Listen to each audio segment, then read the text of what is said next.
Trapezoidal rule. Trapezoidal rule is also called trapezium rule.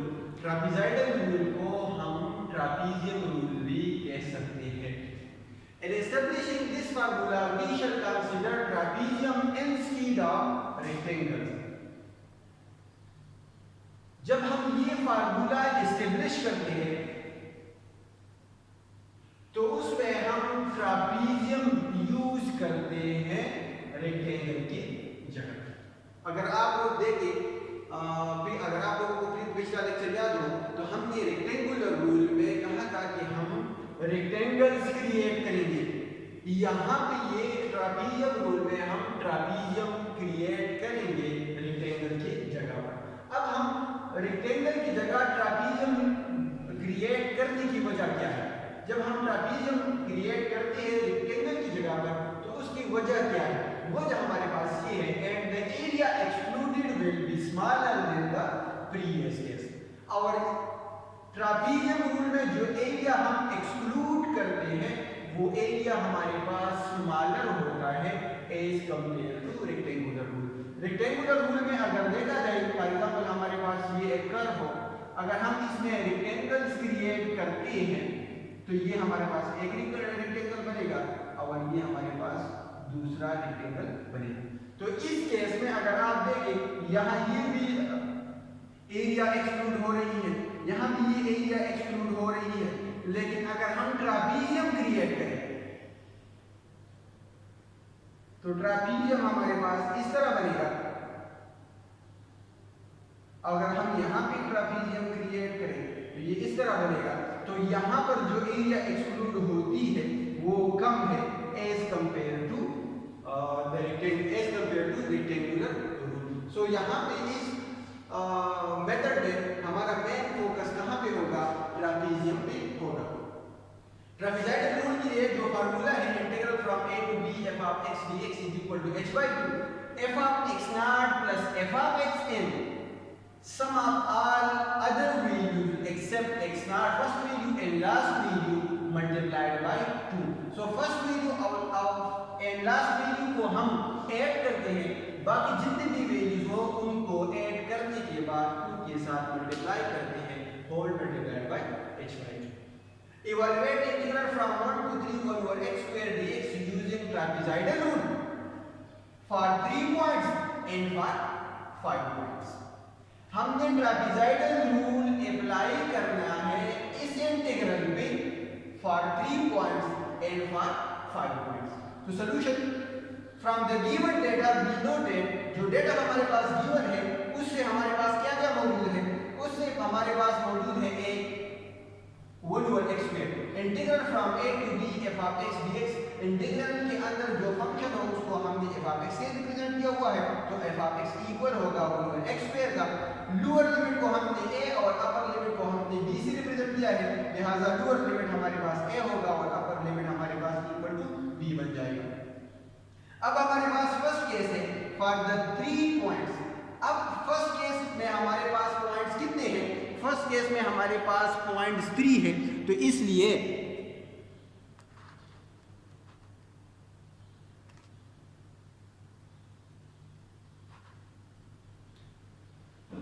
if number of points, when number of points are 3 then the number of trapeziums are 2. जब हमारे पास number of points 3 हो तो ट्रापीजियम हमारे पास कितने होंगे? For example ये 1 point है, ये सेकंड पॉइंट है, ये थर्ड पॉइंट है, तो 3 पॉइंट है और ट्रापीजियम हमारे पास 2 बन रहे हैं, तो लिहाजा n की वैल्यू हमारे पास क्या बनेगी? n की वैल्यू हमारे पास 2 बनेगी, क्योंकि n नंबर ऑफ रेक्टेंगल्स या नंबर ऑफ ट्रापीजियम को रिप्रेजेंट करता है, नंबर ऑफ पॉइंट्स को रिप्रेजेंट नहीं करता. हम इस तरह नहीं कह सकते कि यहाँ नंबर ऑफ पॉइंट्स 3 है लिहाजा n इज इक्वल टू 3. जब नंबर ऑफ पॉइंट्स 3 हो तो नंबर ऑफ ट्रापीजियम कितने होंगे? 2 होंगे. तो हमारे पास क्वेश्चन से डेटा क्या है? x की वैल्यू 1 और x पे है, a की वैल्यू 1 है, b की वैल्यू 3 है और n की वैल्यू हमने फाइंड की, n की वैल्यू हमारे पास 2 है. अब अगर हम h की वैल्यू फाइंड करना चाहें तो h इक्वल है b minus a divide by n का 3 माइनस 1 डिवाइडेड बाय 2 बन जाएगा और इससे आंसर आपके पास क्या आ जाएगा? 1 आ जाएगा. तो h की वैल्यू हमारे पास क्या बन रही है? 1 बन रही है. अब हमने सबसे पहले x की वैल्यू फाइंड करनी है. और फिर उसके करिस्पॉन्डिंग एफ ऑफ एक्स की वैल्यू फाइंड करनी होगी। तो एक्स की वैल्यू हमारे पास क्या है, फ्रॉम 1 to 3 है। यहाँ पे हमारे पास integral from 1 to 3 1 over x square dx, यानी लोअर लिमिट आपके पास 1 है, तो एक्स की सबसे लोअर वैल्यू क्या होगी, 1 होगी, और सबसे अपर वैल्यू क्या होगी, 3 होगी। लिहाजा हम 1 से शुरू करेंगे और 3 तक हमारा सफर होगा, वो 3 तक हम जाएंगे, 3 तक हम एक्स की वैल्यू फाइंड करेंगे। तो लिहाजा ये हमारे पास x0, इसको हम x0, इसको x1 और इसको x3 से हम रिप्रेजेंट करते हैं। तो x0 की वैल्यू हमारे पास क्या बन रही है, 1 बन रही है। अगर x0 की ये 1 वैल्यू मैं यहाँ फंक्शन में पुट करूँ तो ये 1 डिवाइड बाय 1 स्क्वायर बन जाएगा और इससे हमारे पास रिजल्ट क्या आएगा, 1 आएगा। तो x0 की x की वैल्यू हमारे पास यहाँ 1 है, x की जगह अगर मैं 1 पुट करूँ f ऑफ x में तो हमारे पास रिजल्ट 1 आ रहा है। इसी तरह अगर मैं x1 फाइंड करना चाहूँ, x1 को फाइंड कर, x1 हमारे पास इक्वल है x0 प्लस h का, और x0 की वैल्यू 1 है, h की वैल्यू आपके पास 1 है, तो 1 प्लस 1 इज इक्वल टू 2। इसलिए x की दूसरी वैल्यू यानी x1 की वैल्यू हमारे पास 2 आ रही है। अगर इसी 2 को मैं यहाँ f ऑफ x में पुट करूँ तो ये 1 ओवर 2 स्क्वायर बन जाएगा, और 1 ओवर 2 स्क्वायर को हम 1 ओवर 4 कहते हैं। 1 को 4 पर डिवाइड करने से हमें 0.25 रिजल्ट मिलता है। फिर हमने x3 की वैल्यू फाइंड करनी है, और x3 हमारे पास इक्वल है x2 प्लस h, सॉरी हमने x2 फाइंड करना है। तो x2 हमारे पास इक्वल है x1 प्लस h का, और x1 की वैल्यू हमारे पास 2 है, h की वैल्यू हमारे पास वही ओल्ड वैल्यू है 1 है, तो ये हमारे पास 3 बन जाएगा। तो यहाँ नेक्स्ट वैल्यू हमारे पास 3 आ रही है। 3 को अगर मैं फंक्शन में पुट करूँ तो ये 1 डिवाइड बाय 3 स्क्वायर बन जाएगा, और 1 divide by 3 square is equal to 1 का, 1 divide by 9 is equal to 0.11। तो ये हमारे पास x की वैल्यू आ गई, और ये उसकी करिस्पॉन्डिंग f ऑफ x की वैल्यूज है। अब फार्मूला फॉर ट्रापेजॉइडल रूल जो है हमारे पास है, integral from a to b f of x dx is equal to h by 2 f of x0 plus 2 f of x1 plus f of x2 plus and so on plus f of xn minus 1 plus f of xn। ये हमारे पास formula है trapezoidal rule के लिए। इसमें first value और last value multiplication से free है, और बाकी जितनी भी वैल्यू जो है दरमियान में सबको ऐड करने के बाद हम 2 के साथ मल्टीप्लाई करते हैं। यहाँ लोअर लिमिट a है, a की वैल्यू 1 है, अपर लिमिट b है, b और अपर लिमिट की वैल्यू हमारे पास 3 है, और f ऑफ x की वैल्यू हमारे पास 1 ओवर x स्क्वायर है, तो मैंने 1 ओवर x स्क्वायर को की dx अपनी जगह पर। h की वैल्यू आपके पास 1 है, तो ये 1 डिवाइड बाय 2 बन जाएगा। अब टेबल में अगर आप देखें हमारे पास 3 वैल्यूज है। यहाँ पर मुझे हमने कहा था कि फर्स्ट वैल्यू और लास्ट वैल्यू मल्टीप्लिकेशन से फ्री होगी, ये हम ऐड करेंगे सिंपली। तो लिहाजा फर्स्ट वैल्यू और लास्ट वैल्यू को मैंने फार्मूले में लगा दिया है, और फर्स्ट और लास्ट वैल्यू से के अलावा जितनी भी वैल्यूज हो सबको हम ऐड करने के बाद 2 के साथ मल्टीप्लाई करते हैं। तो यहाँ पर फर्स्ट और लास्ट वैल्यू के अलावा सिर्फ और सिर्फ हमारे पास एक वैल्यू है, उस एक वैल्यू को जब हम 2 से मल्टीप्लाई करते हैं तो हमारे पास ये आता है। एक कैलकुलेशन करने के बाद हमारे पास जो रिजल्ट आ रहा है वो है 0.805। तो ये हमारे पास रिजल्ट आ गया for n is equal to 2 when number of points is 3, when number of points is are 5। जब हमारे पास नंबर ऑफ पॉइंट्स क्या हो 5 हो, then number of trapezium is equal to 4। जब हमारे पास पॉइंट्स, फॉर एग्जांपल ये हमारे पास अगर कोई कर्व है 1 2 3 4 एंड 5, तो ये हमारे पास अगर ट्रापेजियम बन रहे हैं, ये 1 ये 2 ये 3 और ये 4, 1 2 3 4, तो हमारे पास जब पॉइंट्स 5 हो तो नंबर ऑफ ट्रापेजियम हमारे पास कितने बन रहे हैं, 4 बन रहे हैं। तो लिहाजा n की वैल्यू यहाँ हमारे पास क्या आ रही है, 4 आ रही है, और h की वैल्यू है b minus a divide by n, तो ये 3 माइनस 1 डिवाइड बाय 4 बन जाएगा, और इससे आपका रिजल्ट 1 ओवर 2 आ जाएगा। 2 divide by 4 is equal to 1 over 2। अब h की वैल्यू हमारे पास आ चुकी है। h की वैल्यू के बाद हम क्या करते हैं, हम ये टेबल ड्रा करते हैं। On the basis of h, क्योंकि हमारे पास जनरल जो फार्मूला है x के फाइंड करने के लिए वो है हमारे पास xn is equal to xn minus 1 plus h। तो अगर हमने ये हमारे पास x0 है, ये x1 x2 x3 और ये हमारे पास x4 है, तो x0 की सबसे लोअर वैल्यू हमारे पास यहाँ ऑलरेडी मौजूद है 1। हमने x1 फाइंड करना है तो x1 is equal to x0 plus h। अगर आपने x2 फाइंड करना हो तो x1 प्लस h। अगर आपने x3 फाइंड करना हो तो x2 प्लस h। अगर आपने x4 फाइंड करना हो तो x3 प्लस h। अब x1 फाइंड करना है तो x0 प्लस h, x0 की वैल्यू 1 है, यहाँ पे ये मौजूद है आपके पास, यहाँ x0 की वैल्यू मौजूद है आपके पास, और h की वैल्यू 1 और 2 है, प्लस 1 और 2 इज इक्वल टू 3/2। तो x1 की वैल्यू 3/2 आ रही है, तो ये x1 की वैल्यू बन गई। अब x2 इक्वल है x1 प्लस h, तो x1 की वैल्यू है 3/2 और h की वैल्यू है 1/2, तो इससे हमारा जो रिजल्ट आ रहा है वो क्या है, 2 है। तो x2 की वैल्यू यहाँ हमारे पास 2 बन गई। अगर हमें x3 फाइंड करना हो तो x3 हमारे पास इक्वल है x2 प्लस h, ये हमारे पास होगा 2 प्लस 1 ओवर 2 और इससे 5/2 आ जाएगा। इसी तरह अगर आपने x4 फाइंड करना हो तो x4 इक्वल है x3 प्लस h, तो ये x3 की वैल्यू 5/2 है, h की वैल्यू 1 ओवर 2 है, तो इससे रिजल्ट आपके पास क्या आ जाएगा, 3 आ जाएगा। तो ये x4 की वैल्यू हमारे पास 3 आ रही है, तो ये हमारे पास 3 और 3 पर हम स्टॉप करेंगे क्योंकि हमारा अपर लिमिट जो है, अपर लिमिट हमारा 3 है।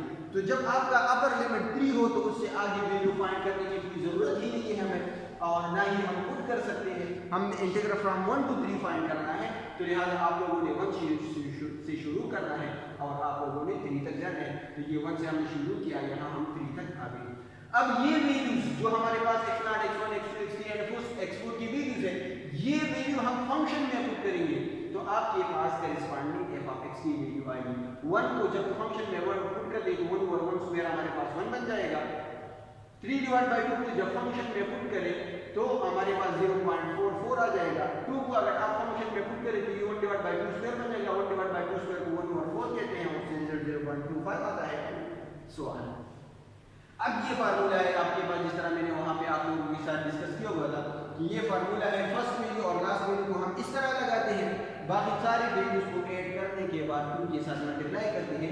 फर्स्ट वैल्यू लास्ट वैल्यू हमने इस तरह लगाई हुई है, बाकी जितनी भी वैल्यूज है दरमियान में सबको ऐड करने के बाद हमने 2 से मल्टीप्लाई किया हुआ है। तो यहाँ फर्स्ट वैल्यू और लास्ट वैल्यू इस तरह लगाएंगे, बाकी जितने भी दरमियान की वैल्यूज है उनको ऐड करने के बाद आप लोगों ने उनके साथ मल्टीप्लाई करना है, क्योंकि ये first f of x0 first को रिप्रेजेंट करता है, f of xn last value को रिप्रेजेंट करता है, और ये बाकी जितनी भी वैल्यूज है उसको ऐड करो, उनके साथ मल्टीप्लाई करो। h की वैल्यू 1 ओवर 2 ऑलरेडी आपने फाइंड की है, डिवाइड बाय 2। अगर आप ये कैलकुलेशन करते हैं तो आपके पास आंसर आता है 0.705। तो ये आपका रिजल्ट बन जाएगा। अब यहाँ पे अगर आप देखें, जब हमारे पास नंबर ऑफ ट्रापीजियम 2 हो तो हमारे पास वैल्यू क्या आ रही है, 0.805। जब हमारे पास नंबर ऑफ ट्रापीजियम 4 हो तो हमारे पास वैल्यू आ रही है 0.705। और इसी क्वेश्चन का हमने पिछले लेक्चर में एग्जैक्ट वैल्यू फाइंड की थी, इसकी एग्जैक्ट वैल्यू हमारे पास थी 0.67 समथिंग। इसकी एग्जैक्ट वैल्यू हमारे पास 0.67 आ रही थी। अब यहां पे अगर आप देखें एग्जैक्ट वैल्यू, सबसे एक्यूरेट आंसर 0.705 है as compare to this one. यहां पर 0.8 और 0.7 में सबसे एक्यूरेसी ज्यादा और एरर जिसमें कम हो तो वो हमारे पास है जब नंबर ऑफ ट्रापीजियम हमारे पास 4 हो। यानी इसका मतलब ये है कि नंबर ऑफ ट्रापीजियम 2 हो तो एक्यूरेसी उतनी ज्यादा नहीं होती जितना कि नंबर ऑफ ट्रापीजियम जब हमारे फास्ट 4 हो उसमें होती है। नंबर ऑफ ट्रापीजियम यानी अगर हम इंक्रीज करें एक्यूरेसी उतनी ही ज्यादा होती है एग्जैक्ट सॉल्यूशन। और अगर इस मेथड को हम कंपेयर करें पिछले रेक्टेंगुलर रूल से, रेक्टेंगुलर रूल में अगर जब n 2 था तो उसका रिजल्ट हमारे पास 1.0 समथिंग आ रहा था। नंबर ऑफ रेक्टेंगल 2 है, रिजल्ट आपका 1.0 आंसर दे रहा है, तो ये एग्जैक्टली उसकी बहुत करीब नहीं है। जिस तरह की हमारे पास नंबर ऑफ ट्रापीजियम 2 हो और उसका रिजल्ट हमारे पास 0.8 समथिंग आ रहा है। तो यहाँ पर अगर आप देख ले, नंबर ऑफ रेक्टेंगल भी 2 है, नंबर ऑफ ट्रापीजियम भी 2 है। नंबर ऑफ रेक्टेंगल का आंसर 1.0 आ रहा है समथिंग, और नंबर ऑफ ट्रापीजियम का आंसर जो आ रहा है वो 0.8 समथिंग आ रहा है। तो इसका मतलब ये है कि एक्यूरेसी ट्रापीजियम रूल की एग्जैक्ट सॉल्यूशन को ज्यादा है। जब हमारे पास नंबर ऑफ ट्रापीजियम 4 हो रेक्टेंगुलर रूल में, तो उसका आंसर हमारे पास 0.9 समथिंग आ रहा था। पिछले लेक्चर में मैंने आप लोगों को सॉल्व किया हुआ था। आज नंबर ऑफ ट्रापीजियम हमारे पास 4 है और आंसर हमारे पास 0 समथिंग आ रहा है। तो इन दोनों में अगर हम देखें तो सबसे दोनों में एक्यूरेट आंसर कौन दे रहा है? तो एग्जैक्ट सॉल्यूशन ट्रापीजियम रूल दे रहा है। रेक्टेंगुलर रूल कन्वर्ज कर रहा है, लेकिन एक्यूरेसी उतनी ज्यादा नहीं है जितनी कि ट्रापीजियम रूल की है। तो इसका मतलब ये हुआ कि जब हम नंबर ऑफ रेक्टेंगल्स इंक्रीज करते हैं या नंबर ऑफ ट्रापीजियम इंक्रीज करते हैं, वैल्यू इतनी ही एक्यूरेट एग्जैक्ट सॉल्यूशन जाती है। और दूसरा इससे हम ये भी